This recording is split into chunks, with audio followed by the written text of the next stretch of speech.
ہے, اللہ کی کتاب سے اعتماد اٹھ گیا ہے. اب اگر اللہ کے بندے اٹھ کر یہ ثابت کریں وہ کتاب و سنت بالکل حق ہے, تم جس آج دین کے اوپر ہو یہ جھوٹا دین ہے, تم کو دین تمہارا ہے احمد ابن حنبل, ابن تیمیہ, ابن قیم کا, اہل حدیث کا, دیوبندیوں کا, بریلیوں کا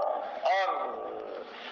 حنبلیوں کا, سعودیوں کا, یہ تمہارا دین ہے جن کے اندر یہ ہے کہ نبی صلی کی قبر میں زندہ ہے, ہر مردہ زندہ ہے, اعمال اللہ کی بجائے نبی صلی پر پیش ہوتے ہیں. ہم کہتے ہیں اللہم صلی علی محمد, اے اللہ محمد صلی اللہ علیہ وسلم پر رحمت فرما, اور فرشتے عربی بھی نہیں جانتے, اللہ کے نبی صلی پر جا کر پیش کر دیتے ہیں. یہی محمد ابن عبد الوہاب نے لکھا ہے اپنی کتاب التوحید میں, جس کو توحید کا تحفہ کہا جاتا ہے. یہی ان کے بیٹے کا میں دکھایا ہے کہ ہاں اللہ کے نبی صلی اللہ علیہ وسلم ان کا فتویٰ فوٹو دیا ہے کہ اس قبر میں زندہ ہے, وہاں کوئی درود سلام پڑھے تو سنتے ہیں. اللہ کے نبی صلی اللہ علیہ وسلم فرمائے وفات کے بعد جنت الفردوس میں سب سے اچھی جگہ ہے, وہاں میں پہنچ جاؤں گا, لیکن ان لوگوں نے بند کر دیا ہے اسی قبر کے اندر. اور پھر یہ ہے کہ امام احمد ہیں, ان کو کچھ نہ کہو, اللہ کو جھٹلائیں, اللہ کے نبی صلی اللہ علیہ وسلم کی تکذیب کریں, کفر شرک پھیلائیں, اور اس کے بعد ان کو کچھ نہ کہو. اور اللہ جب سوال کرے گا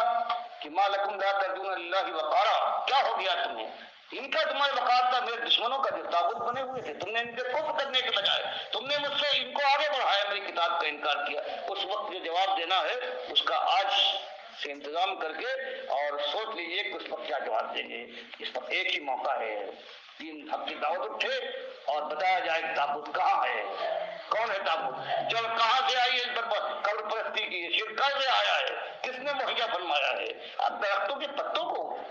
صاف کرتے ہیں, جڑ میں جہاں سے یہ زہر بھرا ہو گیا ہے اس جڑ کی نشاندہی کرتے ہوئے گھبراتے ہیں. اللہ توفیق دے, کھول کر اعلان کے ساتھ یہ سب سے بڑا حصہ سے اللہ کے نبی صلی اللہ علیہ وسلم نے سب سے پہلے عربوں میں جس نے شرک داخل کیا ہے اس کا نام, اس کے باپ کا نام, اس کے قبیلے کا نام لیا, اس کی جو حالت تھی یہ بتائی. کہا عمرو ابن لوحی الخدائی,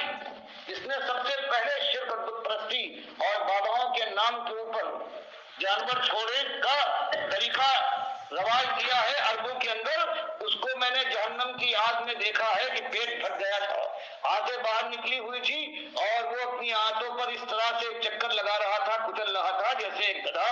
جب چکی کے اندر لگایا ہوتا ہے گھومتا رہتا ہے. اور پھر بتایا اس کا نام عمرو ابن لوحی الخدائی. آپ نے یہ سنت ہے آپ کی, آپ نے نام لے کر بہت کم نام لیے ہیں لیکن نام لے کر بتایا سب سے پہلے جو امت ابراہیمیہ کے اندر شرک لانے والا, کفر لانے والا ہے وہ عمرو ابن لوحی الخدائی ہے, اور امت محمدیہ کا جو سب سے پہلا مشرک شرک لانے والا ہے اس کا نام ہے احمد ابن حنبل. یہ سنت کیا تقاضا کرتی ہے مجھ سے کہ ایک ایمان کے ساتھ ایماندار اعلان کرے بغیر کسی خوف و ہراس, تب انشاءاللہ کام کھڑے ہوں گے, تحقیق کریں گے, اور جب یہ بات ثابت ہو جائے گی کہ یہ بات صحیح ہے تو ان کی باتوں پہ نہیں, یہ بزرگوں اور اماموں کی باتوں پہ نہیں پھر پلٹیں گے, اس کی طرف. اس کے لیے اللہ کے نبی صلی اللہ علیہ وسلم نے فرمایا تھا ترکت فیکم امرین,